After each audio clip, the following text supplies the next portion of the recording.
মসজিদে নববীর সামনে জড়ো হতে দেখা গেল সাহাবীদেরকে। তাদের মধ্যে কাজ করছে এক ধরনের চাপা উৎকণ্ঠা। বেশ কয়েকদিন ধরেই অসুস্থ মহানবী হযরত মুহাম্মদ সাল্লাল্লাহু আলাইহি সাল্লাম। রাসূলুল্লাহর এই অসুস্থতা সাহাবীদের মধ্যে সৃষ্টি করেছে চরম উদ্বেগ।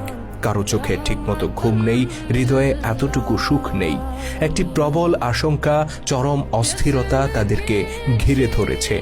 মসজিদে নববীর পাশেই ছিল নবীজি সাল্লাল্লাহু আলাইহি সাল্লাম এর ঘর।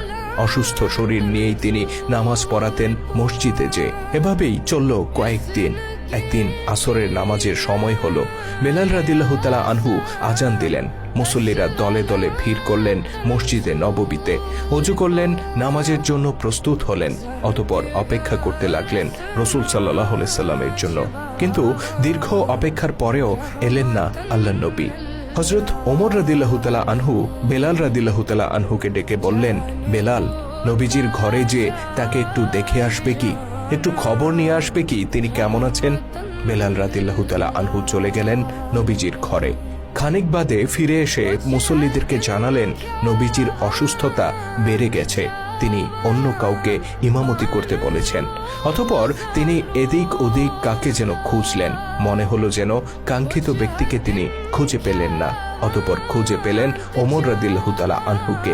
বললেন, ওমর, আপনি নামাজে ইমামতি করুন। রাসূলুল্লাহর অসুস্থতা বেড়ে গেছে, তিনি আজকে আসতে পারবেন না। নবীজির ঘর থেকে বেরিয়ে বেলাল রাদিয়াল্লাহু তাআলা আনহু যখন একথা বললেন, তখন ওমর রাদিয়াল্লাহু তাআলা আনহু ধারণা করলেন হয়তো রাসূলুল্লাহ নিজেই এই নির্দেশ দিয়েছেন। এত এত সাহাবীকে পেছনে রেখে ওমর রাদিয়াল্লাহু তাআলা আনহু ইমামতি করবেন, এটা যেন তার কাছে এক পাহাড় সম বোঝার মতো মনে হলো। কিন্তু রাসূলুল্লাহর নির্দেশ মনে করে তিনি অনিচ্ছা সত্ত্বেও ইমামতি করলেন। নামাজ শেষে জানা গেল নবী করিম সাল্লাল্লাহু আলাইহি সাল্লাম ওমর রাদিয়াল্লাহু তাআলা আনহুকে ইমামতি করার নির্দেশ দেননি। তিনি বলেছেন অন্য কাউকে ইমামতি করতে।